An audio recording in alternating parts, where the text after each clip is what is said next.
కొరింథీయులకు రాసిన మొదటి పత్రిక 15వ అధ్యాయం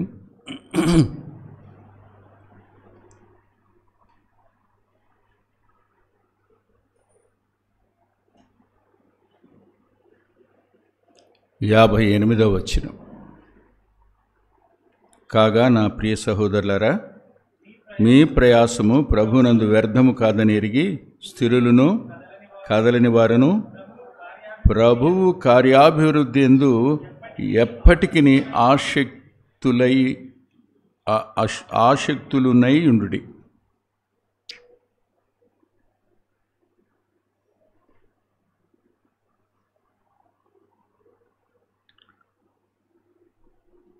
రాకడ యొక్క సిద్ధపాటుకు రెండవ పార్శ్వం అని చెప్పుకుంటున్నాం.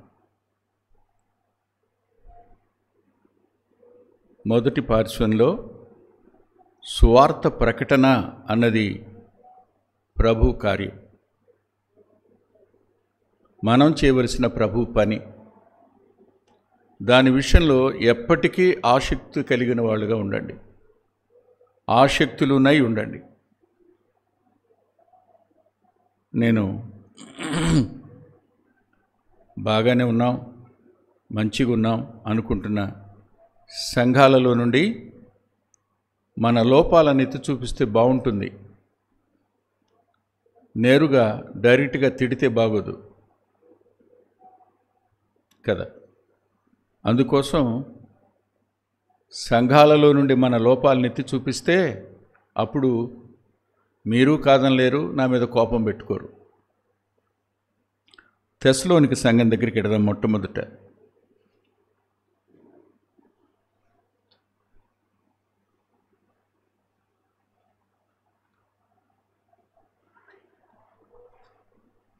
మొదటి అధ్యాయం, మొదటి పత్రిక మొదటి అధ్యాయం.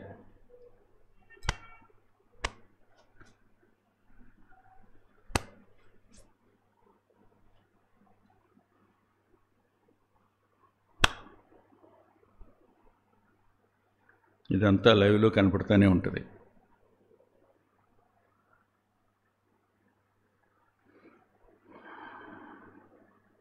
ఏడు 8 వచనాలు. మొదటి అధ్యాయం. కాబట్టి మాసిదోనియాలోను అకయలోను విశ్వాసులందరికీ మాదిరి అయితిరి. ఎందుకనగా మీ యొద్ద నుండి ప్రభు వాక్యము మాసిదోనియాలోను అకయలోను మారుమ్రోగెను అని నేను కలుపుకున్నాను, మ్రోగెను. అక్కడ మాత్రమే కాక ప్రతి స్థలమందును దేవుని ఉన్న మీ విశ్వాసము వెల్లడి అయిన గనుక మేమేమి చెప్పవలసిన అవశ్యము లేదు. అంటే వీరు ప్రభువుని నమ్ముకున్నారు,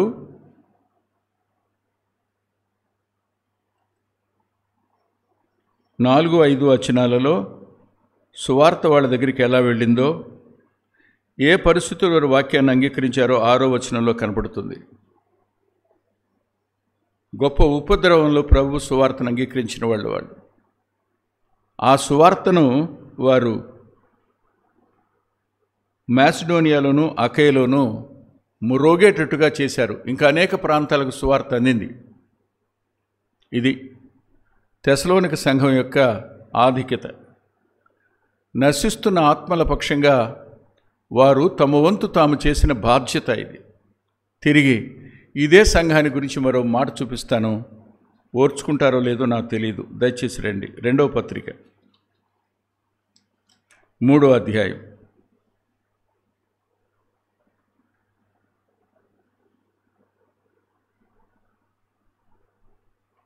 పదకొండవ వచనం. మీలో కొందరు ఏ పనియు చేయక పరుల జోలికి పోవచ్చు అక్రమంగా నడుచుకొనుచున్నారని వినుచున్నాం. వినారా మీరు? ఈ సంఘంలో సువార్త అనే పని చేసి ఆ పార్శ్వంలో సిద్ధపాటు కలిగినటువంటి సంఘం ఈ సంఘం. నశిస్తున్న ఆత్మల పక్షంగా కార్యాభివృద్ధి యందు ఆసక్తి కలిగి కొనసాగిన ఈ సంఘంలో ఎవరున్నారు చెప్పండి? ఏ పని చేయకుండా వాళ్ళ పని ఏంటంటే పర్లు జోలిగిపోవడం. అంతేకాదు అక్రమంగా నడుచుకోవడం, ఎవరిని లెక్క చేయరన్నమాట. వాళ్ళ ఇష్టాన్ని వాళ్ళు నెరవేరుస్తారు. ఎప్పుడు మూడో వ్యక్తిని గురించి మాట్లాడడం వాళ్ళ పని, వాళ్ళ జోలికి పోవడం పని. చెప్పండి, ఇప్పుడు ఇది సువార్త ప్రకటన చేస్తున్నామా, అనవసరమైన వాటిలో జోక్యం చేసుకుంటున్నామా? మీరే చెప్పాలి. ఇప్పుడు ఇది మన సమస్య కాదా?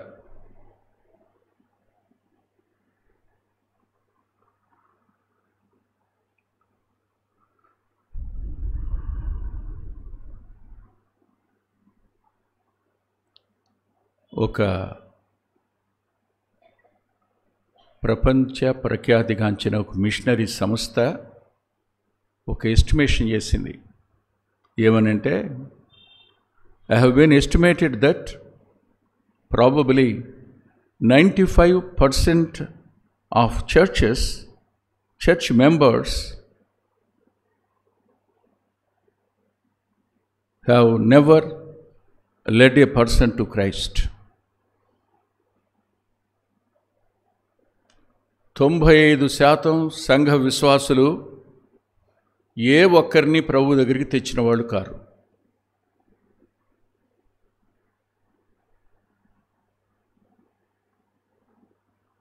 ఎవరిని నువ్వు ప్రభు దగ్గరికి తెచ్చావు చెప్పు? నీ ద్వారా ప్రభు దగ్గరికి వచ్చింది ఎవరు?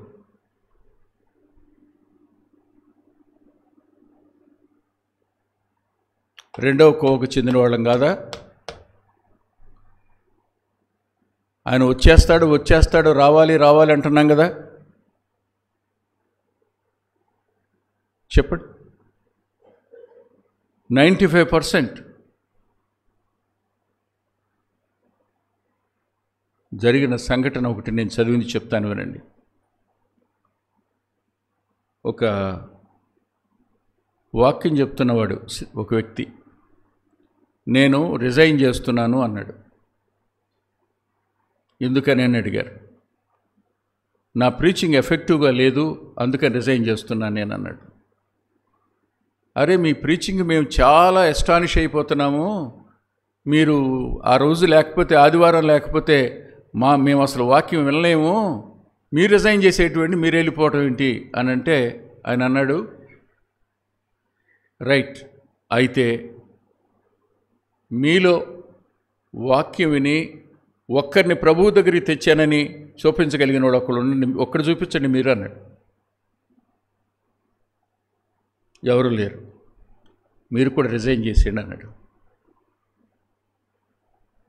మీరు కూడా రిజైన్ చేసేయండి, ఒకరిని ప్రభువు కోసం తీసుకుని వచ్చిన రోజున రండి, అప్పుడు నేను కూడా వస్తా. నెక్స్ట్ వీక్ ఓ సంఘ పెద్దగారు ఆ వారమంతా కష్టపడి ఒక వ్యక్తిని ప్రభు దగ్గరికి తెచ్చాడు, సేవకుడితో 3. మరుసటి వారానికి మరొక ఆమె 2 వెంట పెట్టుకుని ప్రభు దగ్గర తెచ్చింది. ఆడు తరువాత సంఘం 30 అయింది, 3000 కూడా అవుతుంది. ఆడంబరాలు చూపి సంఘాలను నింపుకోవడం కాదు కావాల్సింది. సంఘం నిండవలసింది రక్షించబడిన విశ్వాసుల సంఖ్య చేత. ఇది సంఘంలో రక్షించబడిన ప్రతి వ్యక్తి యొక్క పర్సనల్ రెస్పాన్సిబిలిటీ. ఇది మన సంఘంలో ఉందా? నేను అడుగుతున్నాను, చెప్పండి. నువ్వు ఎవరిని ప్రభు దగ్గరికి తెచ్చావు? ఎవరిని వెంట పెట్టుకుని వచ్చావు? వెంట పెట్టుకుని వస్తాం, 4 వారాల్లో మళ్ళీ వాడితో గొడవ పెట్టుకుంటాం. వాళ్ళు మానేటకి మనమే కారణం అవుతాం. వాళ్ళ జోలికి పోతాం కదా. వాళ్ళ ఆర్థిక పరిస్థితులు వేలు పెడతాం, వాళ్ళ కుటుంబ పరిస్థితులు వేలు పెడతాం, వాళ్ళ పర్సనల్ లైఫ్లో వేలు పెడతాం, వాళ్ళని హర్ట్ చేస్తాం. వాళ్ళు మానేటకి మనమే కారణం అవుతాం. క్రీస్తుయేసుని కలిగిన మనసు ఎక్కడుంది? మనకి లేదు కదా.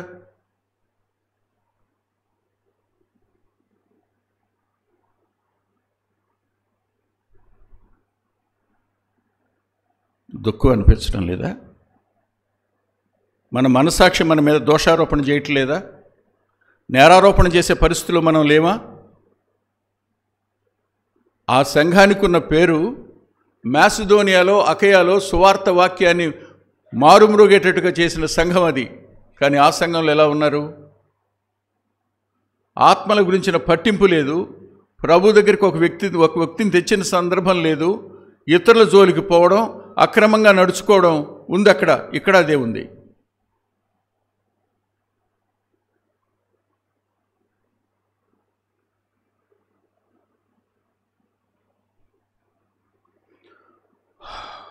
రెండు దగ్గరికి వెళ్తాం రండి.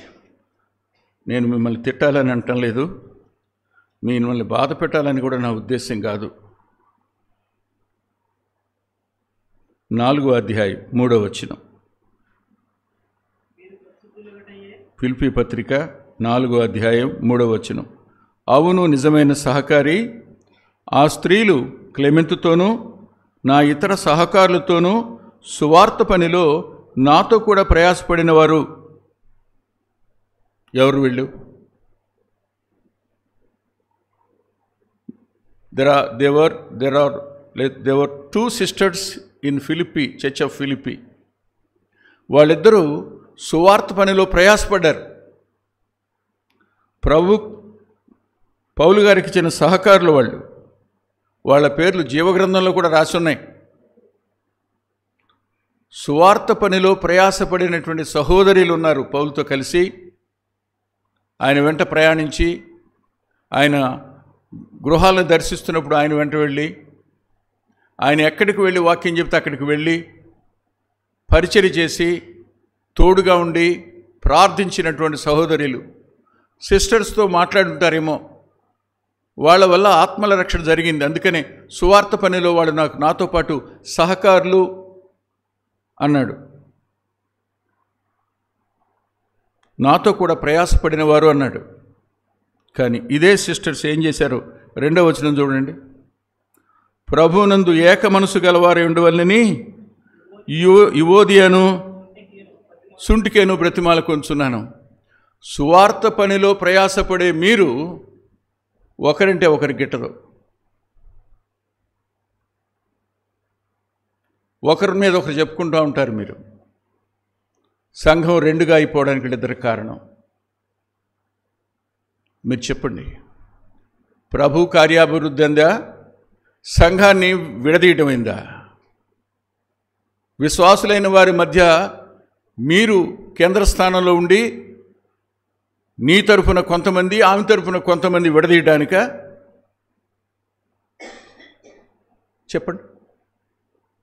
కలిసే పని చేస్తుంటారు, ఒకే సంఘంలో ఉన్నారు, కానీ సంఘంలో 2 అభిప్రాయాలు ఉండడానికి, 2 వర్గాలుగా విడిపోవడానికి. భౌతికంగా విడిపోలా, మానసికంగా విడిపోయారు.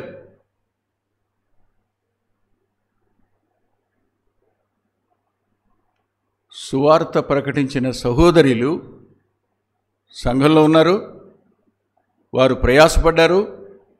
పౌలు గారితో పాలిభాగస్తులు వాళ్ళు సువార్త పనిలో. కానీ ఫిలిప్పీ సంఘం ఓ సమస్యను బేరు చేయాల్సి వస్తుంది. వాళ్ళిద్దరూ పనిచేస్తారు సువార్తలో, కానీ ఈమె వేరు, ఈమెతో మాట్లాడేవారు వేరు, ఆమెతో మాట్లాడేవారు వేరు.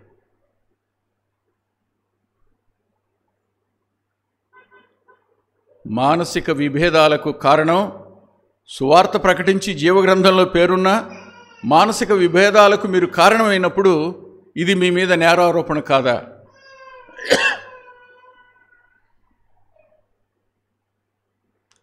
సాహసించి బలలో మీరు శరీర రక్తాల్లో సాదృశ్యంగా ఉన్న రొట్టె ద్రాక్షరసంలో పాలు మీరు ఎలా పొందుతారో చెప్పండి నాకు. ఎంత డేర్ ఉండాలి మీకు? పాపం చేస్తూ కూడా శరీర రక్తాల్లో పాలు పంపులు పొందుతున్నాం మేమని చెప్పేవాళ్ళు నష్టపోవడానికి ఇలా చేస్తానని పౌలు గారు రాసిపెట్టాడు. పేరు ప్రఖ్యాతులు సహవాసంలో స్త్రీలకు రావడం వల్ల, బ్రదర్స్కి రావడం వల్ల జరిగే ప్రమాదం ఇది. దాగి ఉండేవారి వల్ల ఏ సమస్య ఉండదు. వారు తమ వంతు ప్రార్థన చేస్తారు, మరుగ్గా ఉంటారు, మరుగ్గా వెళ్ళిపోతారు. వాళ్ళ ఫలితం నిత్యత్వంలో కనపడుతుంది. భూమి మీద ఆధిక్యతలు కోరుకునే వాళ్ళు వీళ్ళిద్దరూ. అందుకనే వారి ఆధిక్యతల కోసం సిస్టర్స్లోనూ సహవాసంలోనూ 2గా. ఒక మాట అంటానండి, ఓ సిస్టర్ ఇంకో సిస్టర్తో ఒక మాట అంది, ఏమండి మీకు ఈ సంగతి తెలుసా అని. ఎవరితో? అలా ఆయనతో. ఇద్దరు ఒకే సంఘానికి వస్తారు. ఇప్పటి వరకు వీళ్ళిద్దరూ కలిసే ఉన్నారు. ఆయన అట్ట కాదులే అమ్మాయి అంటే మీకు తెలవదండి అంటది. రెండో వారం తాను చెప్పిన దాన్ని దృఢపరచడానికి ఖచ్చితంగా ఇంకో సంఘటన చెబుద్దుగా.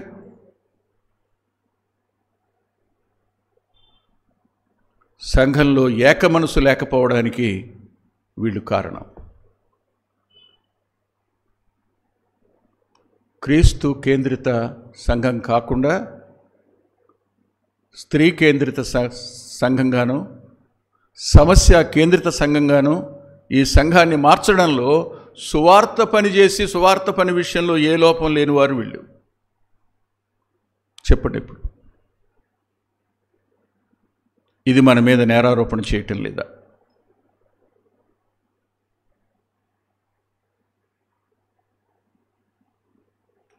మూడు దగ్గరికి రండి. ఫిలిప్పీ పత్రిక 2వ అధ్యాయం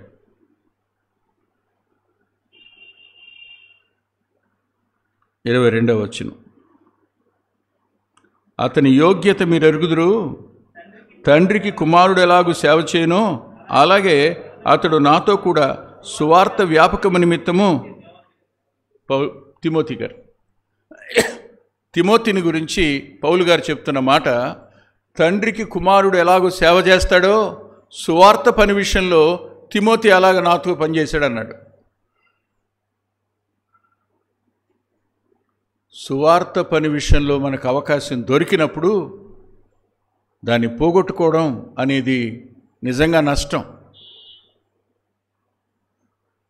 నిజంగా నష్టం.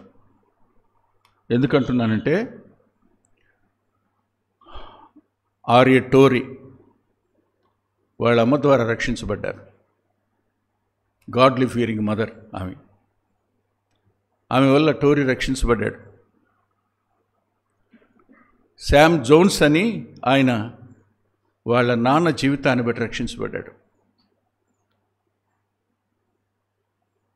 జార్జ్ ముల్లర్ తన స్నేహితుని ద్వారా రక్షించబడ్డాడు. జాన్ ఆర్ మెట్ తాను చదువుకుంటున్న స్కూల్లో ఉపాధ్యాయ వృత్తి చేస్తున్న వ్యక్తి జీవితాన్ని చూసి మారాడు. విట్ఫీల్డ్ ఎవరో రాసిన పుస్తకాన్ని బట్టి ప్రభు నమ్ముకున్నాడు. పుస్తకం సువార్త అయింది. జెజెండార్ఫ్ ఎవరో గీసిన చిత్రపటాన్ని చూసి మారాడు.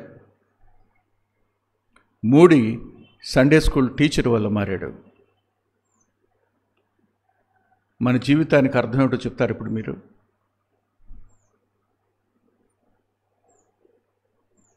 నేను డేవిడ్ బ్రెయినార్డ్ డైరీ క్రింద ఉన్నాయి, చదవండి. ఆయన ఇలా రాసుకున్నాడు తన డైరీలో. భలే దుఃఖం వేస్తుంది. నేను ఎక్కడ ఉన్నాను, ఎక్కడ జీవిస్తున్నాను అన్నది నాకెప్పుడూ జ్ఞాపకం రాలా. Where I am living I never remembered. నా ఆలోచన అంతా ఒకటే, నేను ఎక్కడ ఉన్నా ఆత్మలను దేవుని కోసం గెలవాలి అన్న ఒకే ఒక లక్ష్యం నాది. ఆత్మలను దేవుని కోసం రెడినియన్స్ మధ్య అరణ్యంలో ఓ చిన్న టెంట్ వేసుకుని తన జీవితాన్ని కొనసాగించాడు. నేను ఎక్కడ జీవిస్తున్నది నాకు లెక్క కాదు, దాన్ని గుర్తు చేసుకొని నేను నా మనసులో ఉన్నది ఒకటే, ఆత్మలు దేవుని కోసం సంపాదించాలి, గెలవాలి. అదొకటే నా లక్ష్యం. నిద్రపోతున్నానా, నా తలంపులన్నీ అవే. మేల్కున్నానా, పాపి పరిశుద్ధుడిగా ఎలా మార్చబడతాడో చెప్పడం నా పని అన్నాడు.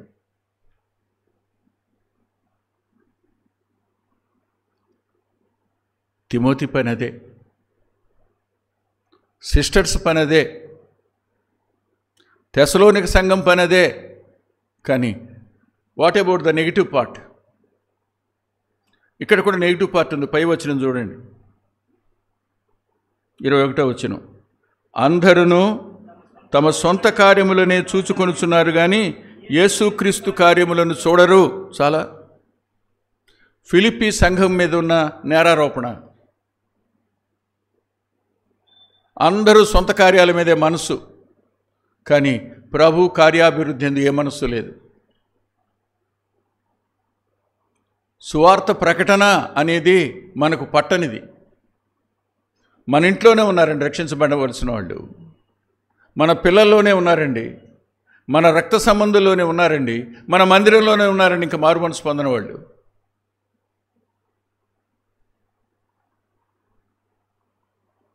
We are not at all taking any responsibility towards the perishing souls. We, the members of Antioch, became spectators, not participants in the ministry of gospel.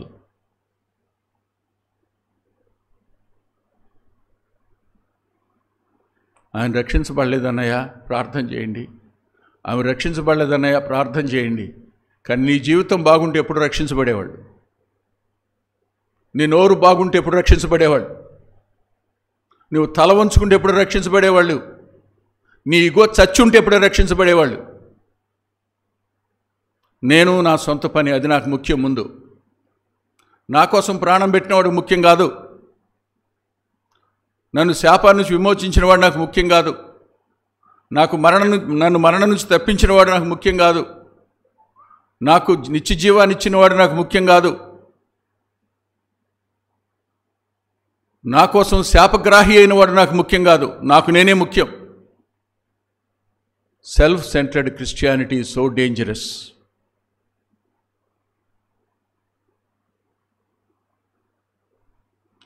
లోకంలో ఉన్నవాళ్ళ సంగతి తర్వాత, ఇంట్లో ఉన్నవాళ్ళ సంగతి ఏంటి? హృదయపూర్వక ఒక మాట చెప్తున్నాను, లోకంలో ఉన్నవారి కంటే సంఘంలో ఉన్నవారు మరింత ప్రమాదకరమైన స్థితిలో ఉన్నారు. రక్షించబడలా, కానీ అన్నిట్లో పాల్పొందులు పొందుతున్నాం కాబట్టి మేము కూడా రక్షించబడ్డామన్న భ్రమలోకి వెళ్ళారంతే. No conversion in their mind, no conversion in their life, there is no transfiguration in their character.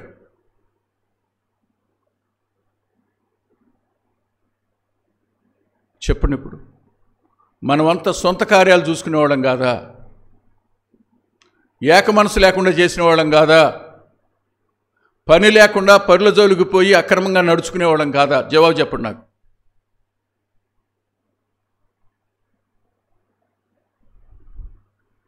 నా మాటలు గాయపరుస్తున్నాయి నాకు తెలుసు, కానీ తప్పదు. ఇది నా ఆఖరి వర్తమానం అయితే, మీకు కూడా ఇదే ఆఖరి వర్తమానం అయితే, నిలబడిన ప్రతిసారి నేను అనుకునేది ఇదే, this is my last sermon. ఆ తర్వాత నేను ఉండకపోవచ్చు, ఇక లేదు ఇక్కడికి వచ్చిన వాళ్ళకి కూడా ఇదే ఆఖరి వర్తమానం ఏమో, వాళ్ళు ఉండరేమో, వాళ్ళకి మిగిలింది ఫ్యూ అవర్స్ అనేమో, నాకు మిగిలింది కూడా ఫ్యూ అవర్స్ అనేమో.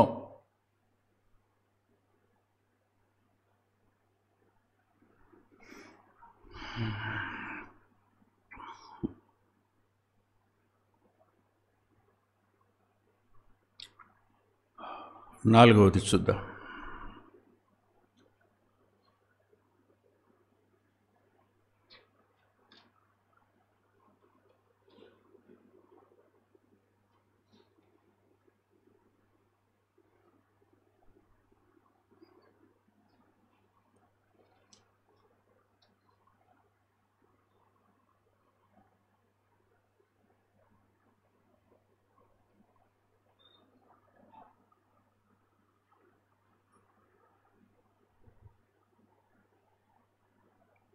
తిమోతికి పౌలు గారు రాస్తూ 2వ పత్రిక 4వ అధ్యాయం 5వ వచనం, అయితే నీవు అన్ని విషయములలో మితముగా ఉండుము, శ్రమపడుము, సువార్తికుని పనిచేయుము,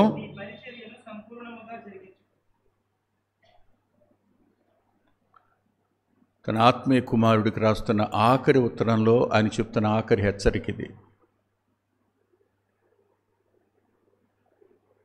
సువార్తికుని పనిచేయి. రక్షించబడిన ప్రతి వ్యక్తి సువార్త వల్ల మారినవాడు. సువార్త యొక్క శక్తి ఏమిటో తన జీవితానికి తెలుసు. సువార్త ఎలాంటి కార్యం చేస్తుందో తెలుసు. సంఖ్యలు ఎలా ఊడిపోతాయో తెలుసు. భారం ఎలా తొలగిపోతుందో తెలుసు. అంతరంగంలో దేవుని సమాధానం ఎలా ప్రవేశిస్తుందో తెలుసు. దైవాత్మక అతను ఎలా ఆలయమయ్యాడో, ఆమె ఎలా ఆలయమైందో తెలుసు.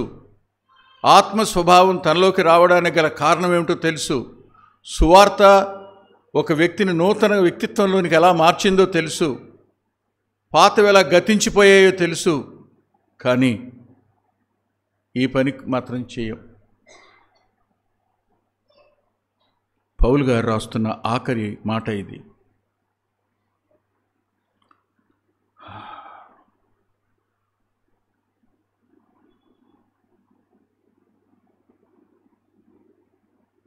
ఎవరి మాటలు రాస్తుంది, ఎవరి మాటలు రాసింది చూడండి. పౌలు గారిని గురించి కొన్ని మాటలు చూపిస్తారు. మన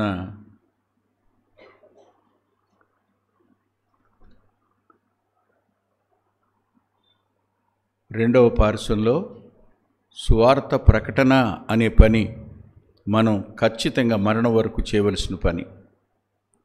దాని కొరకు తనను తాను దేవుడు పిలువగా ప్రతిష్ఠించుకున్న వ్యక్తి ఏమని రాసుకున్నాడో నేను మీకు చూపిస్తాను పౌలు గారిని గురించి. అవి చూసిన తరువాత మనం పరిశీలించుకుని వెళదాం. 4 విషయాలు. సువార్తను సంపూర్ణంగా జరిగించవలసిన బాధ్యత మరణం వరకు ఉంది. 2,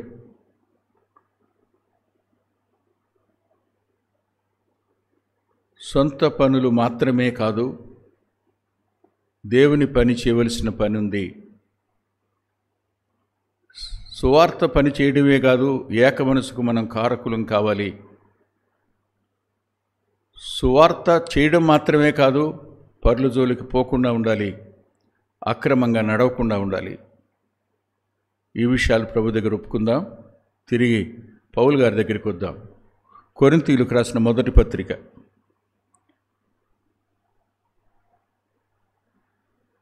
1వ అధ్యాయం 17వ వచనం 2వ భాగం. క్రీస్తు యొక్క శిలువ వ్యర్థము కాకుండానట్లు వాక్చాతుర్యము లేకుండా సువార్త ప్రకటించుటకే ఆయన నన్ను పంపెను. వాక్చాతుర్యంతో సువార్త ప్రకటిస్తే కాదు, ఎలా ప్రకటించినా పరిశుద్ధాత్మ దేవుడు కార్యం చేస్తాడు. జ్ఞానం ఉండి కాదు, తెలివితేటలుండి కాదు, ఆర్గ్యుమెంట్లో మంచి నేర్పరులమై ఉండి కాదు, అయ్యే అక్కర్లా.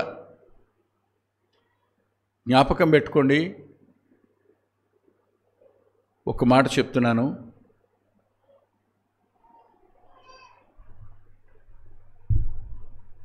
మీరు వెళ్ళి నేరుగా సువార్త ప్రకటించండి. ఎక్కడ అనుకున్న మార్గండి, మొదట సమస్య ఏంటో తెలుసుకోండి, వాళ్ళ కష్టాలేంటో తెలుసుకోండి, వాళ్ళ బాధ ఏంటో తెలుసుకోండి. అవుట్ రీచ్కి వెళ్తున్న వాళ్ళు డైరెక్ట్గా చెప్పే వాళ్ళతో తిట్టుకరబాకండి.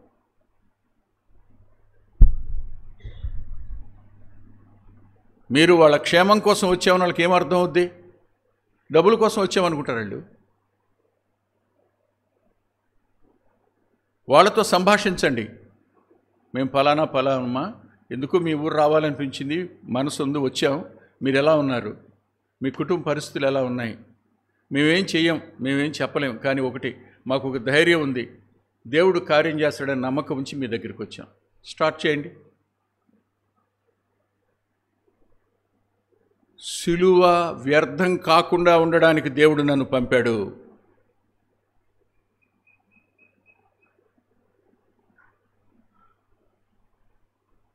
విమర్శించి ఎవరికి సువార్త ప్రకటించలేం, గాయపరిచి ఎవరికి సువార్త ప్రకటించలేం. ఆ గాస్పుల్ని ఎఫెండింగ్ గాస్పుల్ అంటారని నాకు తెలియదు మొన్నదాకా. నొప్పింపజేసే సువార్త, ఒప్పింపజేసే సువార్త కాదు. ఈయన అన్నాడు, సిలువ వ్యర్థం కాకుండా ఉండడానికి దేవుడు నన్ను పంపాడు అన్నాడు. మొట్టమొదటి మాట. రెండవ మాట చూడండి, అపోస్తల కార్యాల గ్రంథం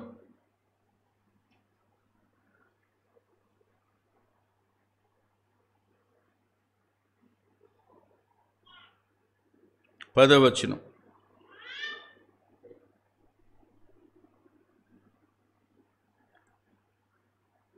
సువార్త ప్రకటించుటకు దేవుడు మమ్మను పిలిచి ఉన్నాడు. పిలిచాడు, పంపాడు, పిలిచాడు. మళ్ళా ఆయన పంపాడు పౌల్ని, మళ్ళా మాసిదోనియాలో సువార్త ప్రకటించడానికి పిలిచాడు. కన్ఫర్మేషన్ ఆయనకి. మనమందరం పిలువబడ్డాం సువార్త ప్రకటించడానికి, రక్షించబడిన ప్రతి వ్యక్తి. కానీ అందుకోసమే పంపబడ్డాం. అది మీ ఇల్లైనా, నువ్వు వ్యాపారం చేసే చోటైనా, నువ్వు నివసిస్తున్న ప్రాంతమైనా, నిన్ను అక్కడ ఎందుకు ఉంచాడు అంటే నీ జీవితాన్ని చూసి వారిలో ఆయన జీవం ప్రకటించబడాలని.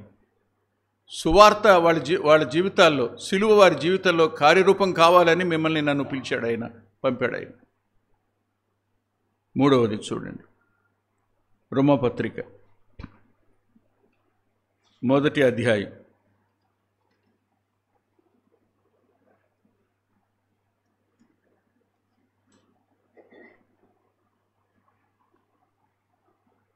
16వ వచనం. చాలు. సువార్తను గురించి నేను సిగ్గుపడేవాడిని కాదు. నేను పిలువబడ్డాను, పంపబడ్డాను. ఆ సువార్త యొక్క విలువ ఏమిటో నాకు తెలుసు. సువార్త శక్తి ఏమిటో నాకు తెలుసు. అది చెప్పడానికి నేను సిగ్గుపడను.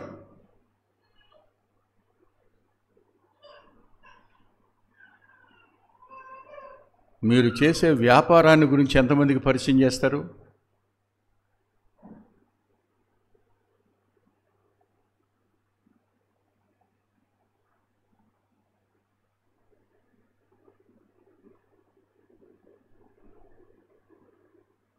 సిస్టర్స్ని చూస్తాను, బ్రదర్స్ని చూస్తానండి, వాళ్ళు అద్భుతంగా మాట్లాడుకుంటారు తెలుసా.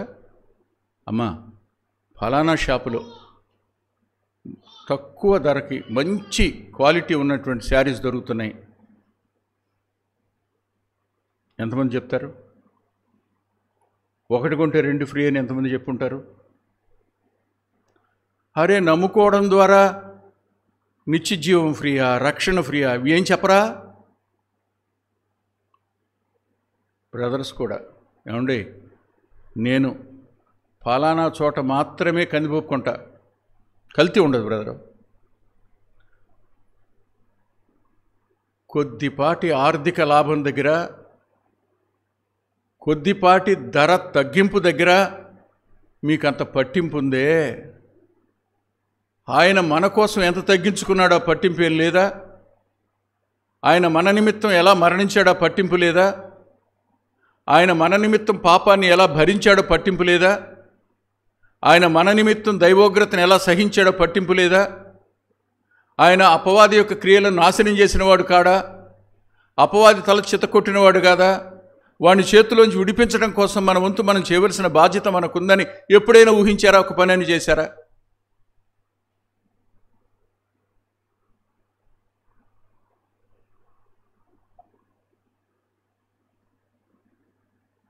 ఆ మధ్యకాలంలో ఒక రిమోట్ ఏరియా, దారి కూడా సరిలేదు, వస్తూ ఉంటే రాత్రి అయిపోయింది, దారి ఎటు వెళ్ళాలో తెలియదు మాకు. తిరిగి ఒకసారి లోపలికి వెళ్ళిపోయాం. మళ్ళీ తిరిగి వస్తున్న ఒక అతను చేయెత్తాడు. మొదట ఎత్తితే ఆపల, మేము ఇటు తిరిగి దారి తప్పి వచ్చాం. మళ్ళీ ఎత్తాడు. సహజంగా కారు ఎవరిని ఎక్కించుకోం, లేనిపోయిన తలనొప్పి వస్తుంది అని.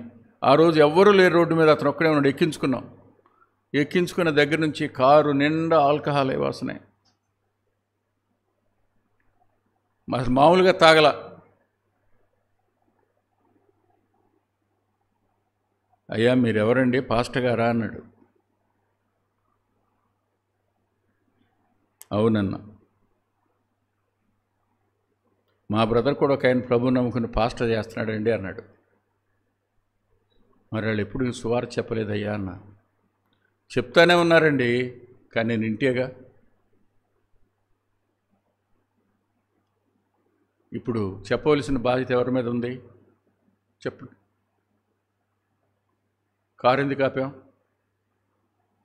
ఎవరు ఆపమన్నారు? ఎందుకు ఎక్కించుకున్నావు? రాత్రిపూట ప్రయాణ సౌకర్యం లేదు, అందుకు ఎక్కించుకున్నాం. కానీ దేవుని ఉద్దేశం ఏంటి? కాదా? ఆలోచించండి. ప్రతి సమయాన్ని, ప్రతి తరుణాన్ని ఆయన కార్యాభివృద్ధి యందు ఉపయోగించటం కోసం మనం పిలువబడ్డాం.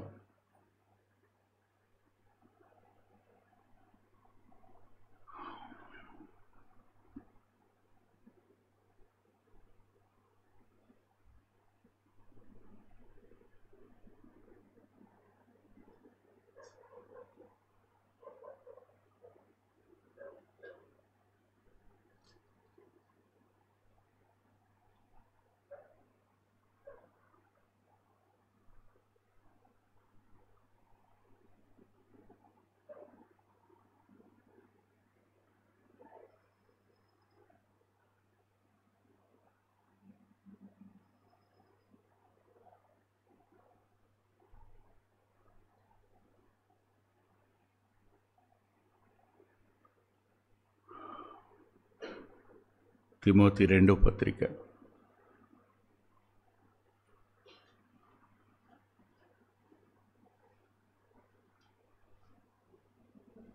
లేకపోతే ముందు అక్కడికి వెళ్ళడానికి ముందు ఎఫ్సి పత్రిక 2వ అధ్యాయం 17వ వచనం కూడా చూడండి.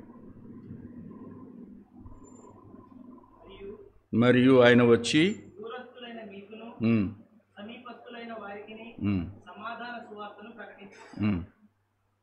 ఆగుదాం. అన్ని జనులకు సువార్త ప్రకటించడానికి నన్ను ప్రభువు ఎంచుకున్నాడు అన్నాడు. సువార్తను గురించి, వారి గురించి మాట్లాడుతున్నాడు.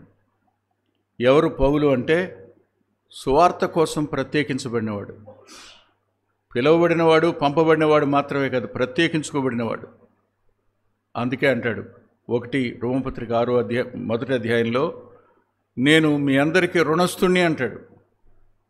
సపరేషన్లో నేను రుణం తీర్చుకోవాలి అనే భావం ఉంది.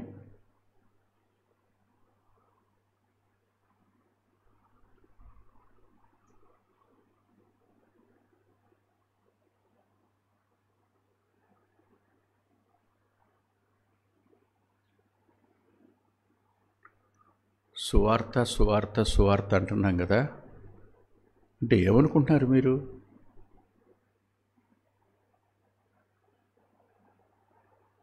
ఆయన ప్రేమ వార్త,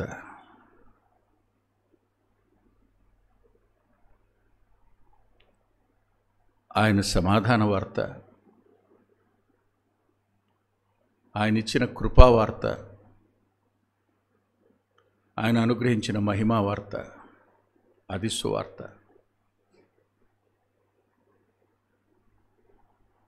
కానీ దినాలు గడుస్తున్నాయి, మనం బాధ్యత రహితులంగా మిగిలిపోయాం అంతే.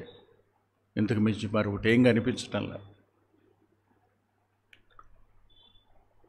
మన పనుల్లో, మన కష్టాల్లో, మన ఇబ్బందుల్లో మనల్ని తోసేసి అపవాది సరదాగా నవ్వుకుంటూ సంతోషిస్తూ ఉన్నాడు. మనం ఆయన సంతోషపరిచేందుకు దూరంగా ఉందాం. సంతోషపరిచేందుకు నువ్వు వాళ్ళకి అప్పగించిన దాన్ని వాళ్ళు ఎప్పుడూ కూడా షోకేస్లో పెట్టి ఉంచుతారు ప్రభువా అని సంతోషించడం కోసం ఎరిగిన సువార్తను చెప్పకుండా పెదాలకు జిప్పేసుకుని ఉండండి.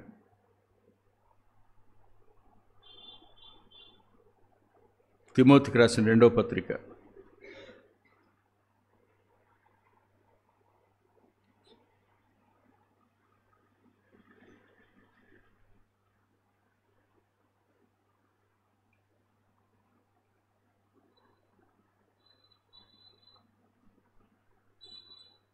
2వ అధ్యాయం, 2వ పత్రిక 2వ అధ్యాయం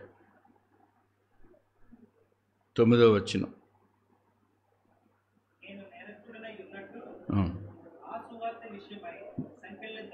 ఆ సువార్త విషయమై సంఖ్యలలో బంధింపబడి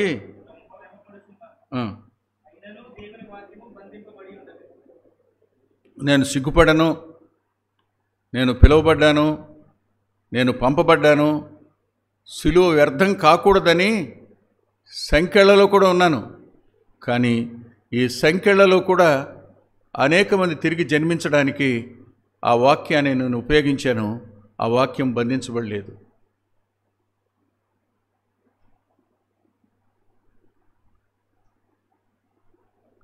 ఒకసారి ఆలోచించండి. ప్రతిసారి రక్తం, పాత్ర, రొట్టె ఆయన దేహం అని చెప్పిన ప్రతిసారి నన్ను జ్ఞాపకం చేసుకోవడానికి చేయండి, నా మరణాన్ని ప్రచురించండి. ఈ రెండింటినీ చేయకుండా ఎలా పాలుపంపులు పొందుతాం? మన బ్రతుకులను సరిచేసుకోకుండా అందులో పాలుపంపులు ఎలా పొందుతాం? మీరే ఆలోచించండి. ఈ రెండంతలు మీ ముందుంచాను. మిగిలిన పార్శ్వం వచ్చే వారం చూద్దాం. తల్ల వంచి ప్రార్థన చేసుకుందాం. ప్రేమగల మా ప్రియ తండ్రి, పరిశుద్ధుడు అయిన గొప్ప దేవ, కొద్ది మాటలు చెప్పడానికి నీ దాసుని బలపరిచినందుకు కృతజ్ఞత చెల్లిస్తున్నాను. మాతో కూడా మీ సన్నిధిని ఉంచారు. మీ ఆత్మ యొక్క స్పర్శను అంతరంగాలకు అనుగ్రహించినందుకే కృతజ్ఞత చెల్లిస్తూ, తమను తాము మీరిచ్చిన పిలుపునకు, పనికి, పంపండి దానికి సిగ్గుపడకుండా, సంకెళ్ళే వచ్చినా వాక్యం నిరర్ధకం కాదని, వాక్యం బంధించబడి ఉన్నదని, నోటి వెంట వచ్చిన ప్రతి మాట ఆత్మ ద్వారా జీవాన్ని ఇతరులకు అనుగ్రహిస్తుందనే సత్యం గుర్తించి నమ్మకంగా పనిచేసే కృపను అనుగ్రహించమని, మా ద్వారా సువార్త ప్రకటిస్తూ ఉన్న అక్రమంగా నడుచుకునే పని, ఏక మనసు లేకుండా ఉండేట్టు చేసే పని,